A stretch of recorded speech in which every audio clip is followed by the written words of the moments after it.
with coverage you can count on. This is the Erie News NOWCAST. Good morning and thanks for joining us on this Wednesday, September 29th edition of the Erie News NOWCAST.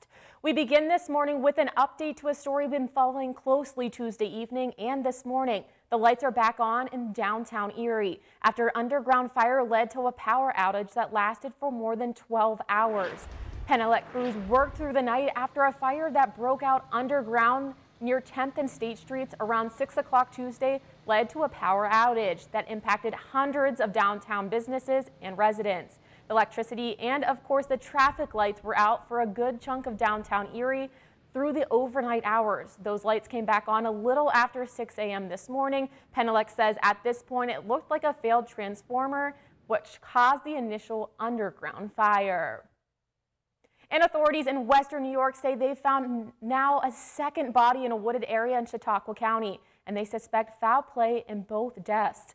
Investigators spent Tuesday combing through the woods near a trail in Portland, New York, in northern Chautauqua County, after a hiker found a body there on Sunday. Chautauqua County Sheriff Jim Cortron says his team found that second set of remains. Investigators say they're checking past missing person reports and using dental records as they try and make positive identifications.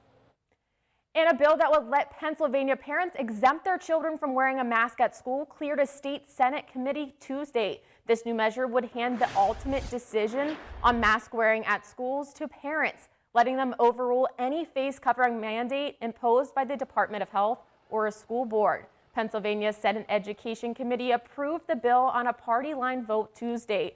This new measure would still need to be okayed by the state Senate, House, and Senate before going to Wolf's desk. His desk in his office says he opposes this bill.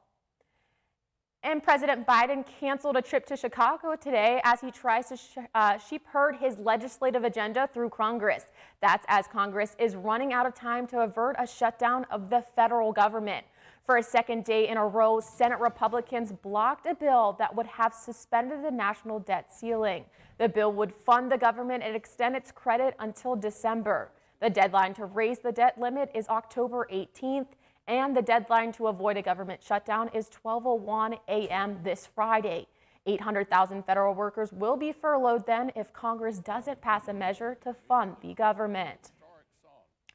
And it seems COVID's not the only concern for athletic directors trying to get school sport games played while keeping everyone safe. High schools across the state and country are dealing with a shortage of available referees and game officials, having to cancel some games and shuffle schedules for sports like football and soccer. And apparently it's only getting worse. I think it's a collaboration of the imperfect storm, if you will. I think number one, it's a hard job from the standpoint you get no recognition, and a lot of times, unfortunately, you get a ton of verbal abuse that simply isn't deserved. Then you throw COVID into the mix, and that makes it a tough situation. District 10 officials say they've been trying to recruit new referees for years now. And here's a story you're going to love a latte. It's National Coffee Day, and if you're looking for some coffee deals, here's just a few. I know I drank too many cups of coffee this morning at Mill Creek Coffee Company. They're offering free cups of coffee actually this Friday for their visitors. Starbucks is giving customers who bring a reusable 20-ounce cup a free cup of their Pike Place roast coffee, and Dunkin' Donuts is giving their perk members a free medium ice or hot coffee with any purchase. McDonald's a 99-cent coffee with their McDonald's app, and Panera has free coffee for parents and caretakers. Now, David, I know we were talking about this all morning. Coffee is a big thing for our morning show. How many cups did you have this morning? It was like 1.5. But you know, I'm kind of jealous of you, Molly. You have your Samora Cafe in the newsroom, so I decided to open up my cafe. But the problem is we serve like crappy coffee, and it's only in the ice variety. 66 degrees as we get into the afternoon today. If you are enjoying maybe a nice latte this afternoon. Right now as we check out Presque Isle, we're sitting at 61 degrees, and as we go through the day, we are dealing with those green bars with our Sarah's Cam. A good-looking forecast overall. Right now, we are in the 50s and lower 60s out there. 54 in Warren, 54 in Jamestown, 57 in the Meadville. And for today, we are expecting More in the way of that sunshine, certainly getting those fall feelings out there. Cool and crisp tonight and fairly dry over the next couple of days. Weather impact index for today, we are at a 0, and your outlook gets us into the middle 60s as we head into the afternoon with more in the way of that sunshine around the region. Looking good. Just a handful of clouds out there, really dry conditions in play for today. You can see that Futurecast will bring us some more sunshine as we continue through the afternoon into the early evening.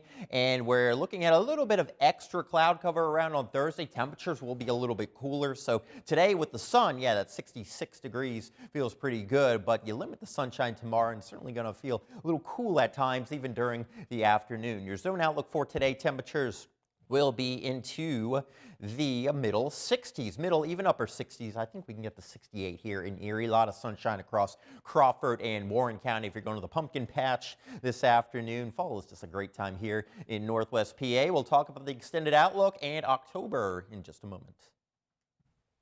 Thanks, David. A 6-year-old boy whose mom told him to keep his face mask on at school is now going viral, and you'll see why right here. Little Mason's mom said he should only take his mask off to eat.